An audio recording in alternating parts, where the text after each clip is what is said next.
Saludos amigos de toda la República Dominicana, con ustedes nosotros a las 8. Juan Tavera Hernández, Juan TH, Johnny Rodríguez, invitándolos a que nos acompañen en esta hora de programa, porque vamos a sostener una conversación que será de interés para el pueblo dominicano. Vamos a conocer la situación económica de la República Dominicana y para ello vamos a tener como invitado, o tenemos como invitado, a una de las figuras más prominentes de la economía en la República Dominicana, que el gobierno del presidente Abinader se da el lujo de tenerlo como ministro de Economía. Me refiero a Pavel Issa, que está con nosotros en esta noche. Muy buenas noches, muchas gracias por tus palabras y un placer estar con ustedes hoy. ¿Cómo está, Pavel, cómo está la economía dominicana? Ya que yo dijo, tú eres ministro de Economía, entonces, ¿cómo está la economía? En términos macroeconómicos... Yo le comentaba al presidente Abinader, ayer precisamente, una cosa muy extraña. Tú le preguntas a la gente, ¿por qué usted va a votar por Luis Abinader? Y le pregunta, ¿cómo usted está? Económicamente mal, como natural. Por eso creo que es importante, cuando me hacen la pregunta,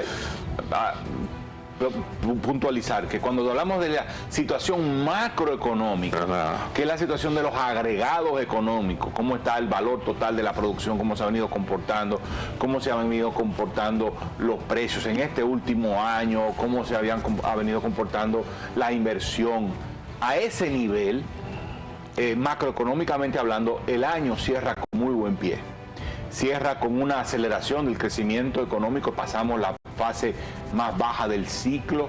La primera parte de 2023 fue un periodo de relativamente bajo crecimiento por las condiciones financieras, especialmente por las condiciones financieras que se daban, sumado a las condiciones del mercado internacional, es decir, la economía mundial con un bajo crecimiento, las condiciones financieras internas monetarias restrictivas para combatir la inflación, las tasas de interés más elevadas, menor disponibilidad de crédito, eso hizo que la economía creciera menos, pero al final de año ya está, digamos, despegando y vamos a ver un crecimiento en 2024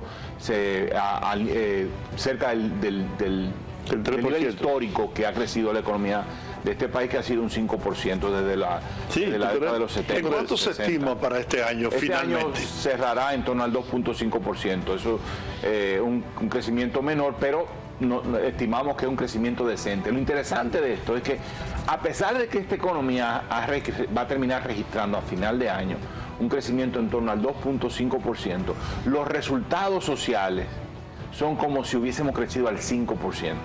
¿Por qué? Porque la tasa de pobreza monetaria va a terminar cayendo en 4 puntos porcentuales. Es decir, la tasa de pobreza monetaria es el porcentaje de la población que percibe un ingreso inferior al ingreso de pobreza. Es decir, el ingreso de pobreza es el ingreso que define el límite entre ser pobre y ser no pobre en términos estrictamente monetarios, es decir, de adquirir una canasta básica que te permite llevar una vida digna. Entonces, en el año pasado, 2022, el porcentaje de población que percibía un ingreso de pobreza monetaria, es insuficiente para adquirir esa canasta básica, era del 27 en promedio, en el año en promedio, fue de 27.7%. En este año que estamos cerrando, va a terminar siendo de ser de entre 23 y 24%. ¿Sabes que tú estás diciendo algo muy importante? Yo no soy fanático del crecimiento económico pura y simplemente. Es un medio, exacto, no es el objetivo. Sí, porque si el crecimiento económico se queda en un segmento de la población que es cada vez más rica, mientras los pobres cada vez más pobres, lo importante aquí es ver si los niveles de pobreza absoluta han disminuido o han crecido. No crecimos tanto económicamente, sí, pero no hay una concentración de las riquezas en pocas manos. Pero si crecemos, como tú dices, decentemente, y ese crecimiento no impidió que los pobres sean menos pobres, correcto, que la canasta familiar no se haya disparado a tal punto que tú no tengas acceso a ella, entonces no tiene sentido. Yo creo que lo que pasó este año fue bien interesante. Si tuvimos un crecimiento más modesto que otros años, que en la mayoría de los años, sin embargo, tuvimos una caída significativa del porcentaje de población que percibe ingresos de pobreza.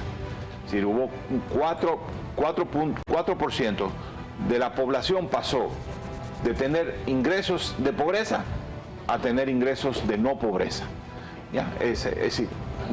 Quiero decir que hasta ahí podemos decir, no significa necesariamente que, por ejemplo, las condiciones concretas en las que viven el hogar, la calidad de las paredes, la calidad del piso o el techo, haya mejorado necesariamente. Lo que estamos diciendo es que su ingreso, el ingreso real, mejoró. El aumento en el ingreso laboral es lo que ha explicado especialmente el aumento en la reducción de la pobreza.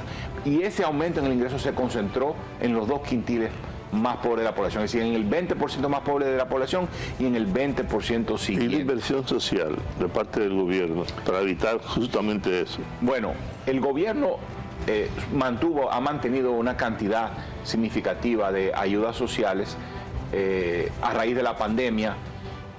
Se expandió notablemente la protección, los esquemas de protección social a través de transferencias monetarias, y eso se ha mantenido a través del tiempo. Eso sin duda también ha jugado un rol. Las remesas también han ayudado, ¿no? Sí, tanto las transferencias desde el exterior como las transferencias desde el gobierno. Pero lo que más ha ayudado ha sido el ingreso laboral, ha sido que la gente encontró empleo o que la gente pudo hacer más negocios.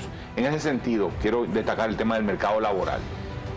El empleo ha alcanzado un nuevo récord histórico de 4.8 millones de personas ocupadas, y la mayor parte del aumento en el empleo ha sido empleo formal. Eso ha sido notable también. Repito, con un crecimiento menor, el empleo aumentó y la tasa de desempleo se ha mantenido relativamente estable. A pesar de un bajo crecimiento, el desempleo no ha aumentado. Eso es normalmente, eso es notable, porque normalmente esta economía necesita crecer al 4% para mantener la tasa de desempleo estable, y tiene que crecer por encima del 4% para que la tasa de desempleo haya caído. En esta ocasión, en este año, vamos a terminar creciendo al 2.5%, por debajo del 4%. Sin embargo, el desempleo no va a haber aumentado. O sea que yo creo que eso es hay que destacarlo. Hay que ver, un poco hurgar de cuáles son las causas, pero sí quiero destacar que la pobreza monetaria se redujo. Benefició en particular a las mujeres. Las mujeres fueron los que más, digamos, la brecha de pobreza entre hombres y mujeres se redujo. Las mujeres siguen siendo las principales, digamos, víctimas de la pobreza. Pero la proporción hombre-mujer, de cuántas mujeres por cada 100 hombres pobres había, esa proporción se redujo también. Y el empleo formal aumentó de manera importante. ¿Y cómo se mantiene la canasta familiar? Bueno, probablemente ese es otro segundo logro muy importante que ha tenido la economía dominicana en este año que estamos clausurando. Sí, porque hay países de la región donde hay una inflación extraordinaria. Sin embargo, en la República Dominicana ustedes han logrado mantener como... Bueno, sufrimos en 2021 y 2022 tasas de inflación muy elevadas comparado con lo que ha sido nuestro nivel histórico de inflación. Nuestro nivel histórico es cerca del 4%. Y en 2021 y 2022 las tasas estuvieron, la de 2021 estuvo por encima del 8%. Y la de 2022 estuvo por encima del 7%, un poco por debajo de 8%. Entonces estamos hablando de, junto con el resto del mundo, un aumento importante en el nivel de precio, el doble. No significa que los precios se duplicaron, ojo. Significa que normalmente la canasta aumenta en un 4% y en 2021 y 2022 aumentó un 8%. Por suerte, los ingresos de la población también aumentaron más que proporcionalmente al aumento. Por suerte o por la política que ustedes implementaron. Bueno, hubo parte de eso, ¿no? La recuperación económica, y la recuperación económica tan rápida que tuvo la República Dominicana de la pandemia se dio por la agresiva postura que adoptó el gobierno en materia de recuperación del turismo, que fue el sector más afectado con la pandemia, pero que precisamente fue uno de los que más rápido se recuperó. La recuperación de la construcción, el aumento de los salarios, mantener las ayudas, las transferencias sociales, la recuperación económica aumentó el empleo, claro, y aumentó los ingresos laborales de las personas, pero no solo, pero los ingresos laborales de aquellos que tienen un empleo o de aquellos que tienen ocupaciones informales también, porque aumenta, se mueve dinero, y la gente que antes estaba en su casa, que no podía salir a chiripear o a hacer negocios, ahora encontró pudo salir. Entonces creo que sí, que la política pública tuvo un rol que jugar en eso, pero también el resto del mundo se recuperó, y al recuperarse el resto del mundo también jaló al turismo, jaló a las exportaciones. Entonces fue ese conjunto ¿Y de la zona factores. franca qué papel jugaron en todo este proceso? Mira, la zona franca fue de los sectores que no se cayó con la pandemia, sino que incluso subió. Y ahora, en este año 2023, lo que ha pasado con la zona franca es que las exportaciones nacionales se han caído un poco, moderadamente, no que han colapsado, sino que cayeron un poco. En mucho porque se cayó las exportaciones de oro por el tema de la Barrick. Eso no va a pasar en 2024. En 2024 veremos un aumento de las exportaciones de oro. Pero también las exportaciones nacionales fuera del oro también han sufrido por la baja en el dinamismo económico en el resto del mundo. Tú puedes vender más al mundo si al resto del mundo le está yendo bien, si no, no puedes vender. Entonces, pero al resto del mundo no estaba yendo bien y las exportaciones nuestras bajaron. Pero las de zona franca crecieron de manera importante. Entonces uno dice, pero ¿y a qué se debe eso? La República Dominicana exporta 4 o 5 productos. De zona franca. En la zona franca, dispositivos médicos, productos y aparatos eléctricos, confecciones textiles. No es que ya cosemos muchas ropas, pero hay otro tipo de exportaciones de confecciones textiles y cigarros. Me atrevo yo no lo he estudiado en detalle, pero me atrevo a decir que dispositivos médicos no se va a reducir la demanda, porque sencillamente son necesarios. Lo decimos los economistas, tiene una elasticidad ingreso de la demanda inelástica. Significa que aunque el ingreso baje, tú vas a seguir comprando los dispositivos médicos porque son fundamentales para la salud.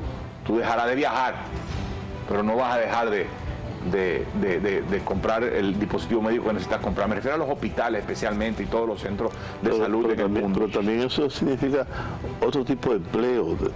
De mayor nivel de cualificación que el tradicional que teníamos en zona franca hace 20 años. No, es que la zona franca de hace 20 años pasó. Y lo otro, por ejemplo, cigarros. Está dirigido a un segmento de la población que no sufre crisis.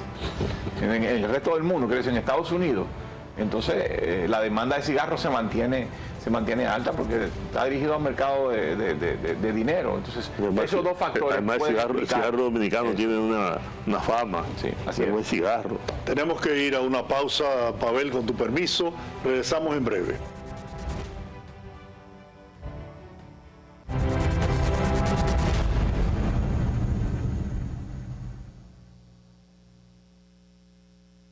Ya usted sabe, mi señora, páseme su usuario.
sería bueno saber qué nos espera, qué le espera a la República Dominicana en medio de los conflictos internacionales, la guerra en Ucrania, Rusia, la OTAN, Estados Unidos.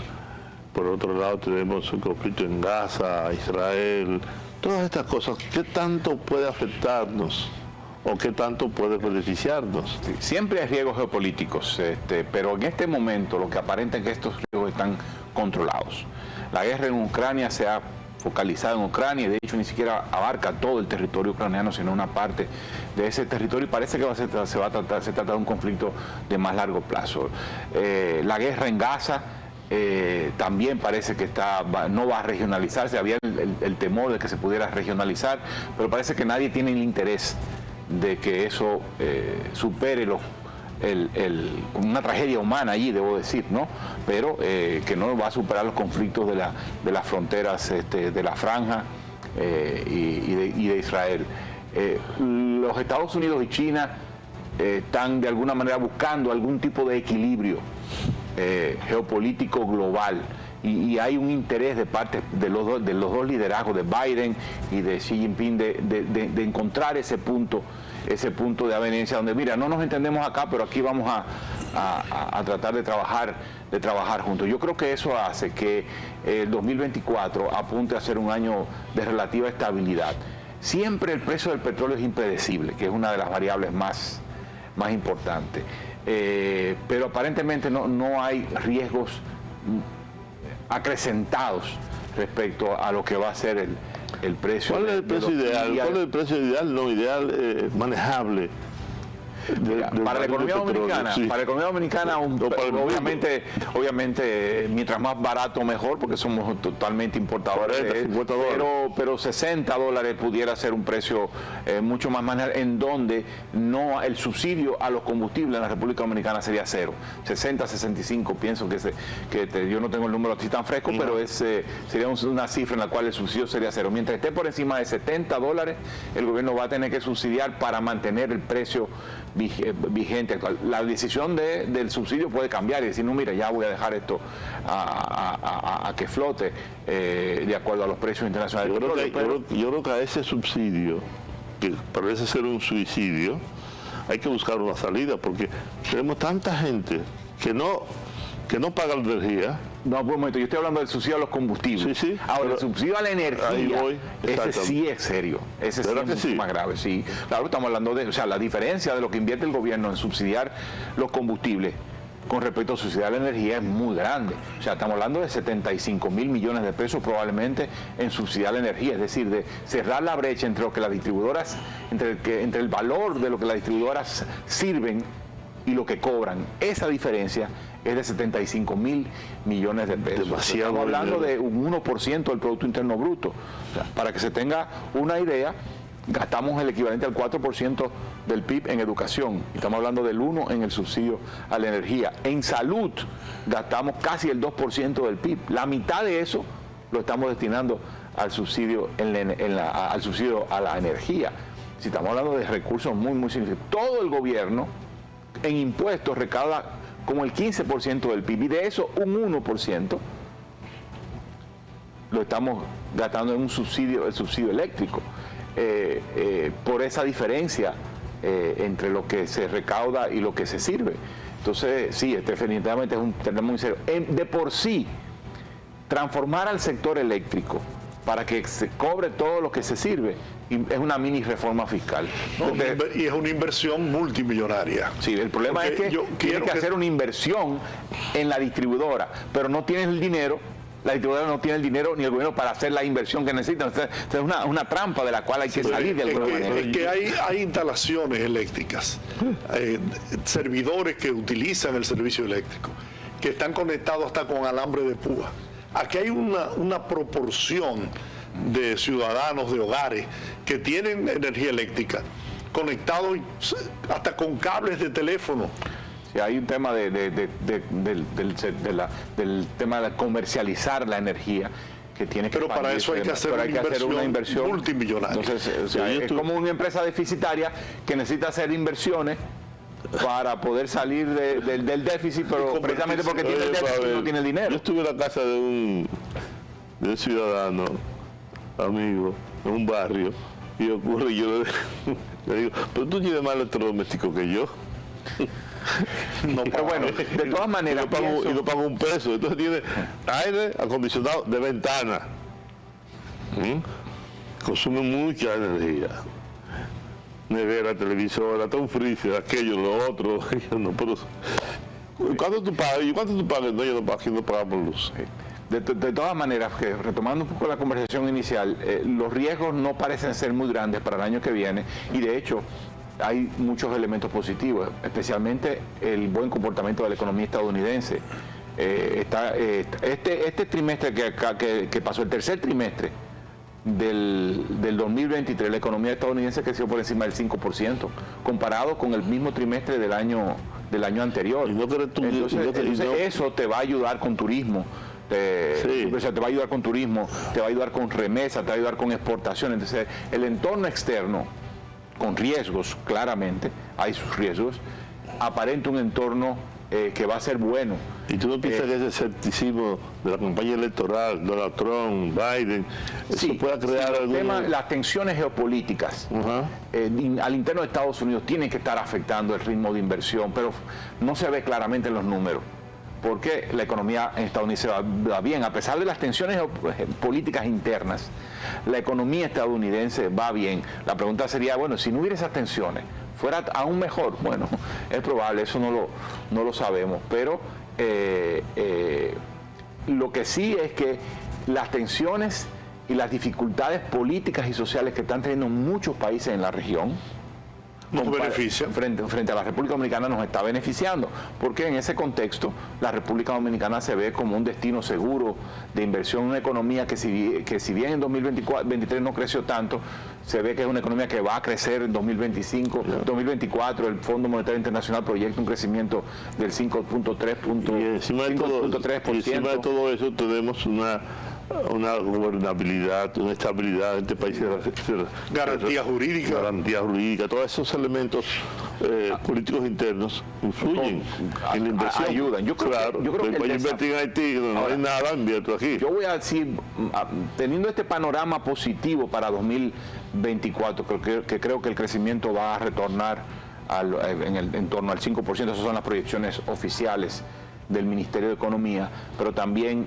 vamos a tener baja inflación y todo eso apunta a que vamos a tener un mejor desempeño en el mercado laboral, va a caer el desempleo, va a bajar la pobreza aún más, pero yo creo que tenemos que ver más allá de lo que va a pasar en 2024 y la coyuntura, y tenemos que pensar en los desafíos de largo plazo.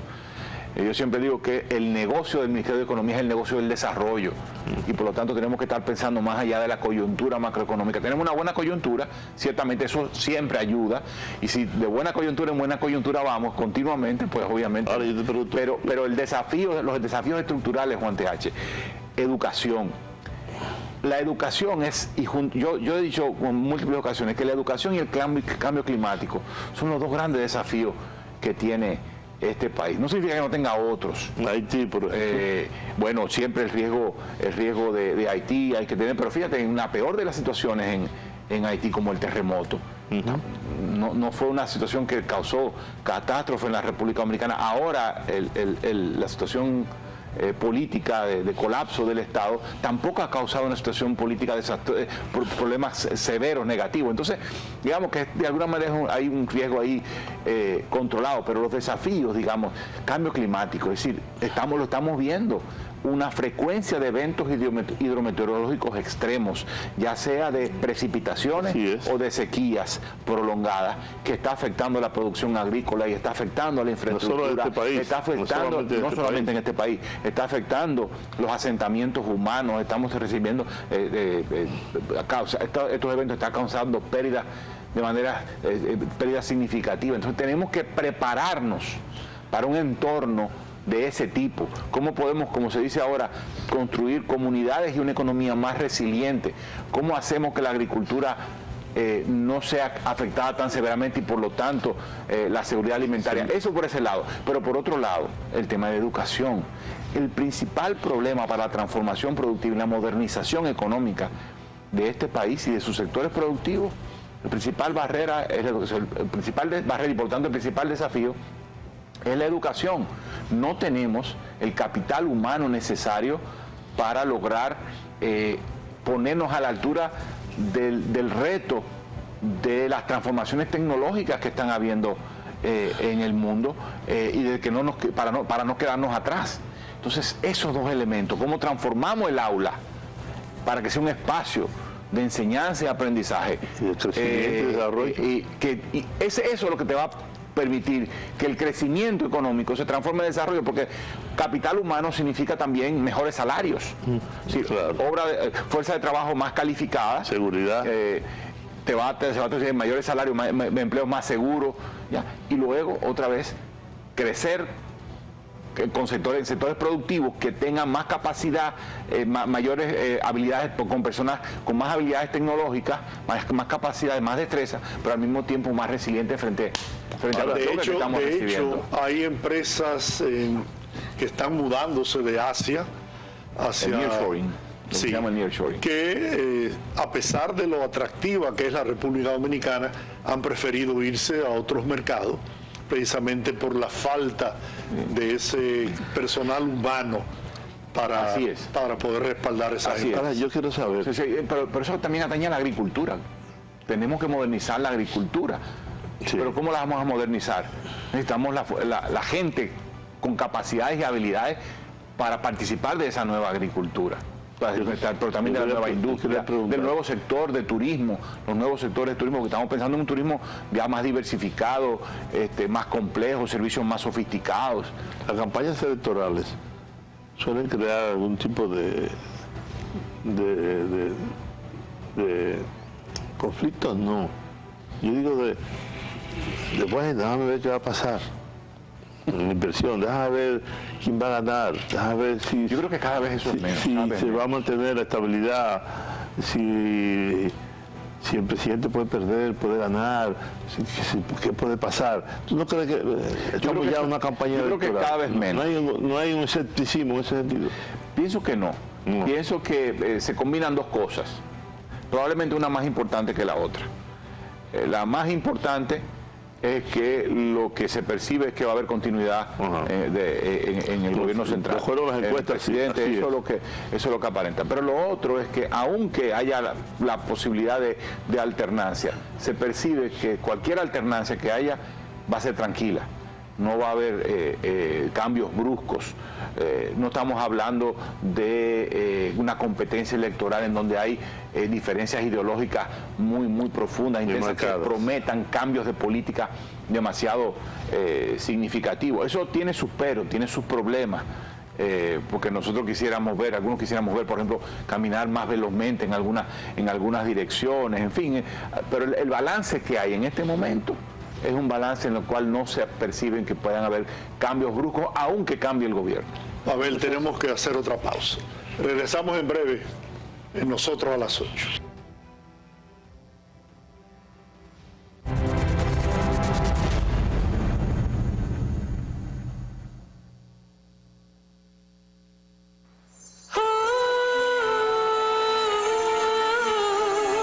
Ya se siente la brisita, vecina. La brisita y el aroma. Por las cañas se comienzan a sentir. El espíritu de las fiestas está aquí. Una brisa con aroma de tradición. Y la noche empieza la celebración. Su gente rica en tradiciones. Que une su pueblo todo es alegre. Una iglesia llena de bondad, alegrías y anhelos. Volando los lazos, lo mejor de lo nuestro. El aroma de siempre. ¡Wey! ¡Llegaron! ¡Huye, vamos a ver!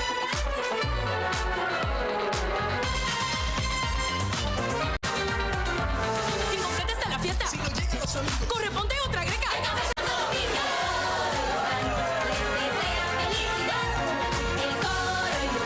Les deseo mucha felicidad. Feliz Navidad.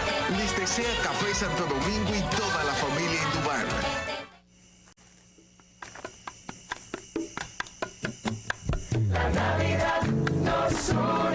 Llegó la tía Juanita y trae 2 fundas verdes. La Navidad nos une.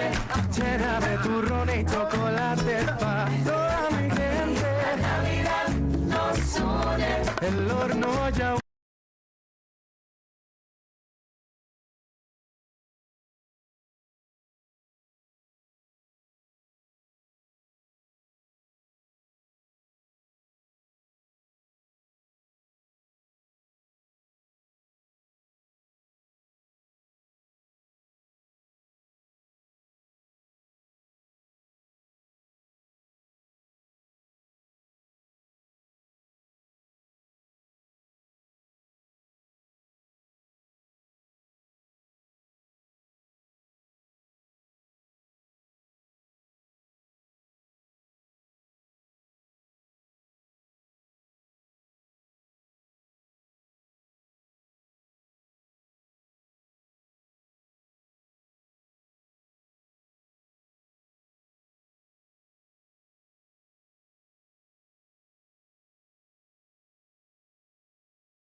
Lisa, ministro de Economía, uno de los temas que sectores opositores, ¿no?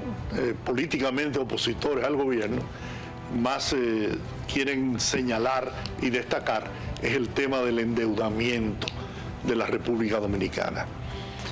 Me gustaría su análisis sobre este tema para orientar al pueblo dominicano. Para el gobierno dominicano el tema de la deuda es una preocupación, pero más que una preocupación es una ocupación. Y es por esto por lo que el gobierno y mis colegas de las autoridades en la autoridad hacendaria han hecho tremendos esfuerzos por mantener las finanzas públicas bajo control y que el endeudamiento no se desborde, sino que se mantenga dentro de niveles aceptables, manejables. Y yo creo que lo hemos logrado a pesar de las condiciones tan adversas en que nos ha tocado administrar la cosa pública, especialmente en los primeros 2 años de gobierno. En este momento la deuda como proporción del PIB está cayendo. Es un indicador, no es el único indicador. Pero es verdad, siquiera tiene que ser más importante, pero es un indicador de que el valor de la deuda con relación al PIB ha bajado. Al PIB sí ha venido bajando, pues eso significa que la deuda ha crecido menos velozmente que la economía. Eso es lo que está diciendo, lo que significa que la economía está generando, digamos, los suficientes ingresos como para pagar la deuda. Pero alguien diría, bueno, pero es que tú no pagas la deuda con PIB, sino con ingresos tributarios. Bueno, cuando uno analiza el total que tú pagas, por ejemplo, el indicador es un indicador muy crítico.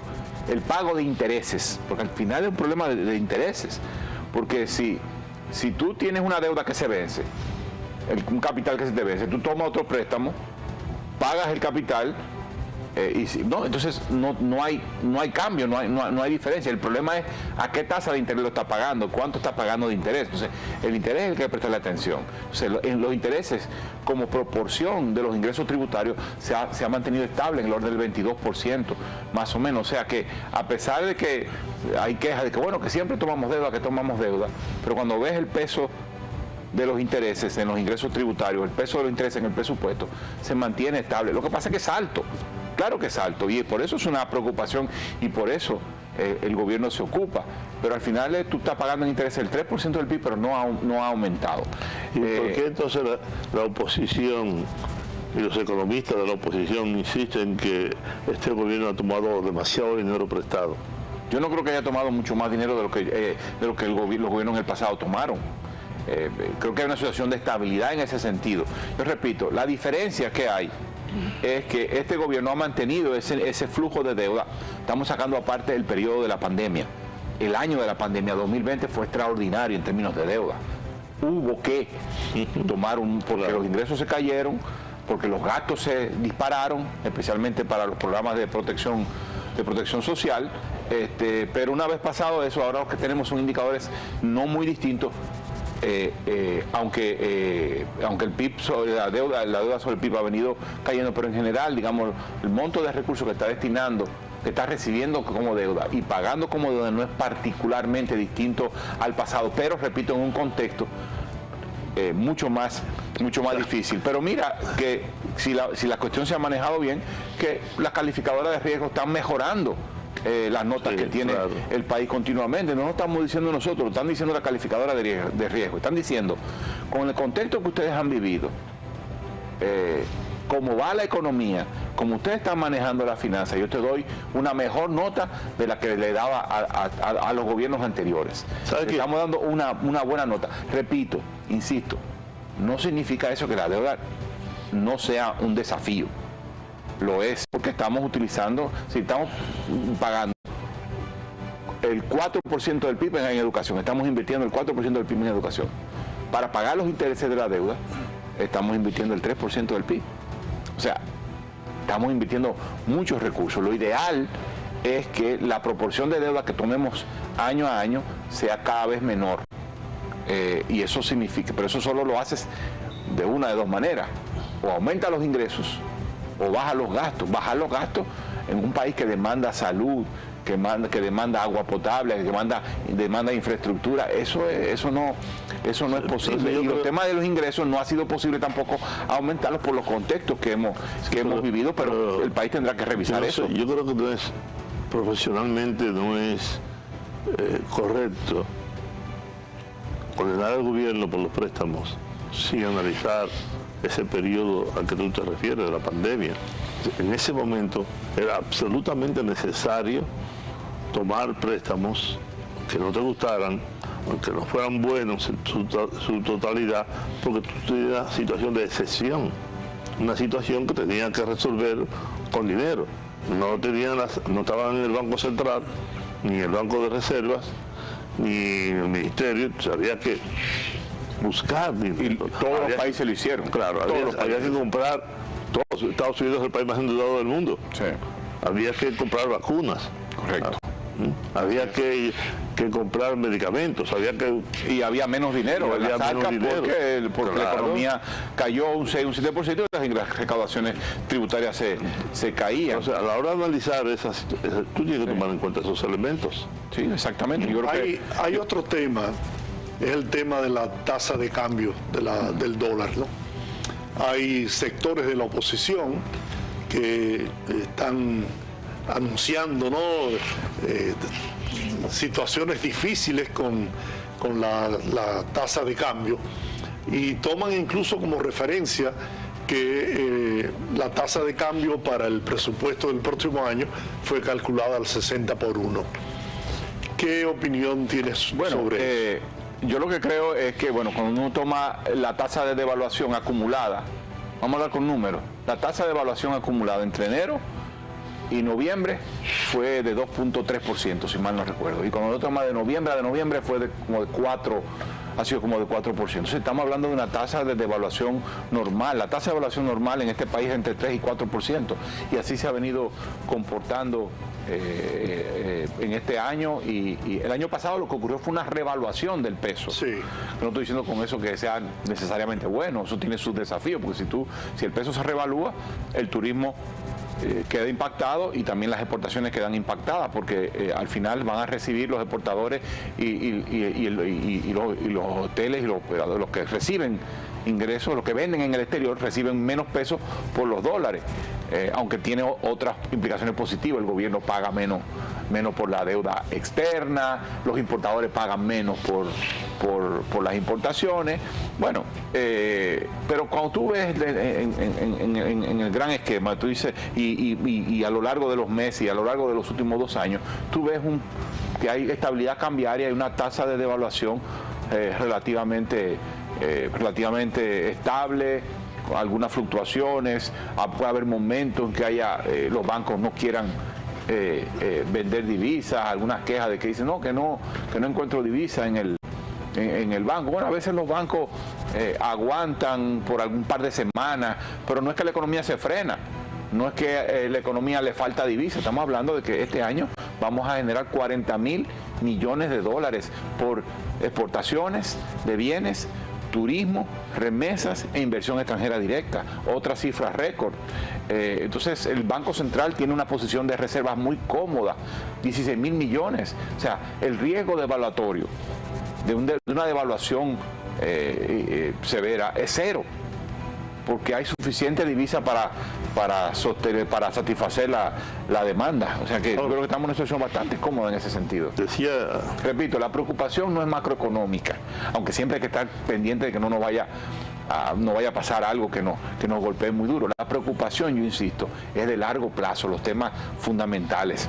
Hemos conversado sobre el tema del cambio climático, infraestructura preparada, agricultura preparada para el cambio climático, infraestructura, educación para la transformación económica. Tenemos el desafío de la energía eléctrica, el déficit del sector eléctrico. Entonces, esos son los temas, más profundos, el tema de la equidad de género, y la brecha, la calidad del empleo. Aumentar la inversión. La calidad del empleo, la mitad del empleo nuestro es un empleo informal, precario. Necesitamos ir cambiando ese balance. Ha mejorado en el último año, se ha formalizado, se han creado más empleos formales. Y cuando se formaliza el empleo, tenemos mayores ingresos también. Por concepto de recaudación. Y también mayores recursos para la seguridad social. Debemos ir a otra pausa, ya la última del programa, para regresar a finalizar el programa. ¿Qué tiempo nos queda?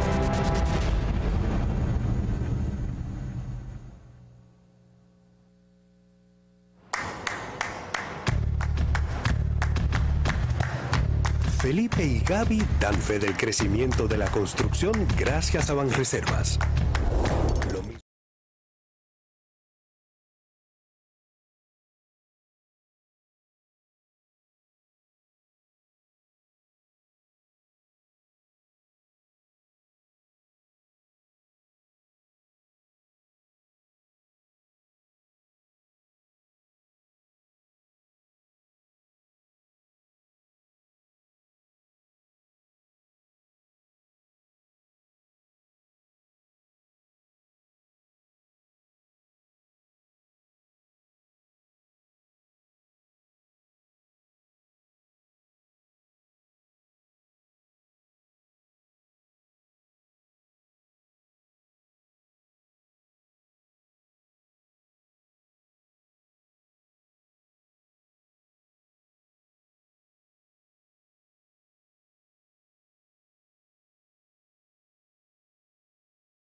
decía el presidente de la República que llegaremos a los 10 millones de turistas en el país, que es un anhelo, que es una aspiración desde hace muchos años. ¿Qué significa que la República Dominicana sea visitada por 10 millones de turistas? Significa que hay una infraestructura de calidad, que es un destino atractivo, atractivo por lo que ofrece comparado con el precio que se paga. Se trata de un destino muy atractivo. Antes era, digamos, turismo de todo incluido, sigue siendo dominante, pero antes lo era más todavía, y un turismo de playa, sol y arena, y ahora está y concentrado muy geográficamente en Punta Cana, en el pueblo Punta Cana Bávaro. Yo creo que estamos viendo una diversificación de los destinos, el incremento del turismo de crucero. Turismo de crucero. Los 10 millones es 8 millones que van a llegar, también que es un récord, por vía aérea, y 2 millones que van a terminar llegando por vía del turismo de crucero, que está transformando especialmente Puerto Plata, aunque no solo Puerto Plata, también tenemos en La Romana y tenemos en... Y ahora se debuta Samaná, también Cabo Rojo, creo que a principios del próximo año. Correcto, entonces es una oferta turística. Pedernales se va a convertir en un polo turístico muy importante. Si el primer crucero llega está programado para que llegue en enero, estamos hablando de un país que es un buen destino. Pero yo creo que el desafío, otra vez vuelvo yo, a largo plazo, es que el turismo se conecte más con la economía. Es un turismo conectado con la economía sin duda, pero conectarlo más, movernos hacia otros modos otros modelos de operación, en donde no sea solo todo incluido, sino que derrame más en las comunidades. Para eso tenemos que hacer un trabajo muy fuerte de mejorar las comunidades, que las comunidades sean atractivas para que la gente las visite. En el caso de Pedernales, cómo transformamos Pedernales de tal manera que haya capacidad de oferta en el pueblo para que los turistas puedan llegar allá, pero también visiten, qué sé yo, el Parque Nacional Jaragua, Bahía de las Águilas, la Laguna de Oviedo. Y eso requiere una inversión en carreteras, autovías. Lo que en este momento el énfasis de inversión pública se ha puesto en infraestructura vial, como bien dices, y en agua potable, sí, porque sin eso no hay, pero además en un aeropuerto. Entonces, yo creo que tenemos que movernos hacia una diversificación, y lo estamos haciendo, hacia una diversificación geográfica. No solo se trata de Punta Cana Bávaro, también se trata de Pedernales, también se trata de Miches, Samaná, que está creciendo, se trata de Samaná y de Puerto Plata, un polo relanzándose por cruceros, pero además por otras vías. O sea, pero además tenemos que pensar también en el turismo de montaña.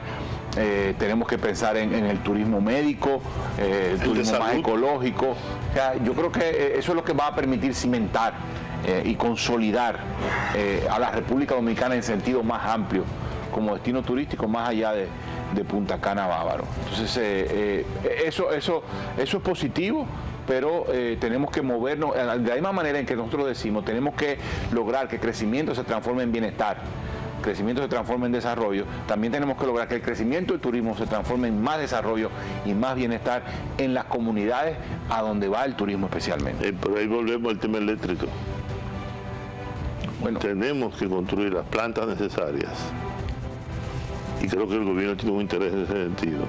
Especialmente hacia energías renovables, movernos hacia energías más renovables.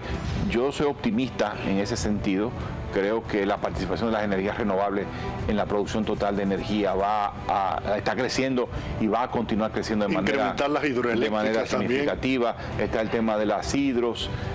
Ahí el peso fundamental en las hidros tiene que ser el tema de agua, obviamente. Es decir, la capacidad de almacenamiento de agua, que es insuficiente en la República Dominicana.